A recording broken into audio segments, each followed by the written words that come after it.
Valkyries were distinguished and revered fighters among the warlike Northern Vale folks. The bravest and strongest female warriors in each tribe would be chosen to join their rank and take up the responsibility of guiding the spirits of fallen heroes into Valhalla and keeping the peace in Northern Vale. Becoming a Valkyrie would bring glory to everyone in the tribe. It was the greatest achievement one could ever dream for. But such a glory came with a price, and Valkyries had to make huge sacrifices for their privilege. They shall never marry or bear children, and they shall dedicate their entire life to the Northern Vale. At first, such glory and burden did not belong to Freya. As far as Freya could remember, her elder sister Skuld was their tribe's best hope. She was clever, decisive, brave, and resilient. She could already defeat all the other warriors in their tribe when she was only 16 years old.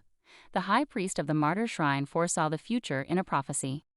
A female warrior, daughter of the Northern Vale, will one day lead this land to a new path. Everyone believed that the kid in the prophecy was Skuld, so she kept training day and night, hoping that one day she could take up the mantle and bring a glorious future to her tribe and the Northern Vale. Unlike her sister Skuld, young Freya lived a carefree life. She was naughty, vigorous, and curious. She admired her sister Skuld, believing that she could live happily ever after so long as her brilliant and lovingly sweet sister was with her. But her sister Skuld disagreed. She would always encourage Freya, saying that Freya would one day become the person who could lead their tribe and even all the Northern Vale folks. When Freya was 12, Skuld passed the high priest's trial, became an exalted Valkyrie of the Martyr Shrine, and left her homeland. 2 years later, Freya sneaked out of the tribe by herself and headed to Martyr Shrine, the place where all Northern Vale folks were forbidden to visit. She missed her sister so much that she was dying to see Skuld. Her destiny was changed entirely that day. Outside of the Martyr Shrine, Freya was peeking at the Valkyries who were holding a transcendence ritual for the spirits of the dead. But inside this empty hall, a strange light caught Freya's attention. Freya approached and realized that it was a strange object floating above the altar.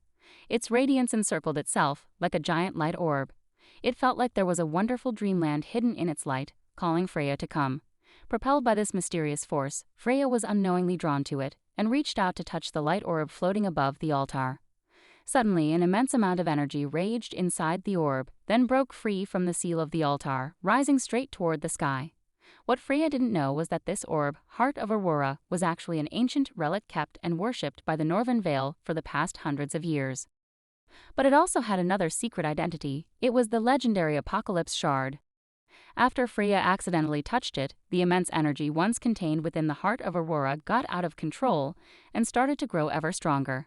Should it exploded and spread, the entire Northern Vale would be swept away.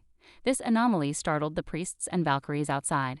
Facing this dire situation, the high priest told everyone that they had to jump into the energy field to be able to stop the energy from growing.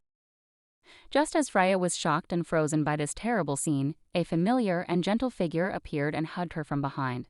Skuld emerged from the Valkyries and gave her own sword and shield to Freya. Skuld smiled to her, then dived into the energy field. The lights became blinding, then everything stopped, and peace was restored in the Hall of Valhalla. But after this accident, Skuld and the Heart of Aurora gone rogue, both went missing, never to be found again.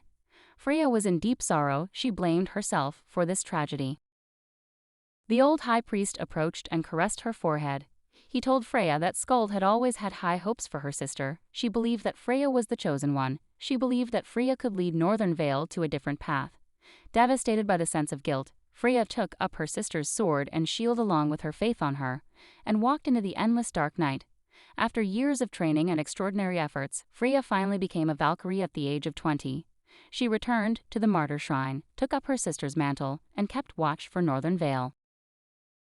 Times flew by as Freya stood guard in coldness and snow as a Valkyrie. She had been to everywhere in Northern Vale over the years, reconciling conflicts and resolving difficulties for people. She gave everything she had to Northern Vale, like a caring elder sister. As Captain Bane and his black shark pirates rose, the world of Northern Vale shifted. The merciless Captain Bane and his mortal enemy Franco fought each other fiercely along the coast shore, and the newfound traces of the Heart of Aurora drew lots of attentions. The news came. The endless conflict between Bane and Franco, the Heart of Aurora that sank into the bottom of ocean, the lurking darkness. She remembered the tragedy that happened years ago and deeply missed her sister. Everything was calling Freya, leading her toward the coast shore. There she would find all the answers she sought, and she would protect her homeland at all cost as a Valkyrie of Northern Vale.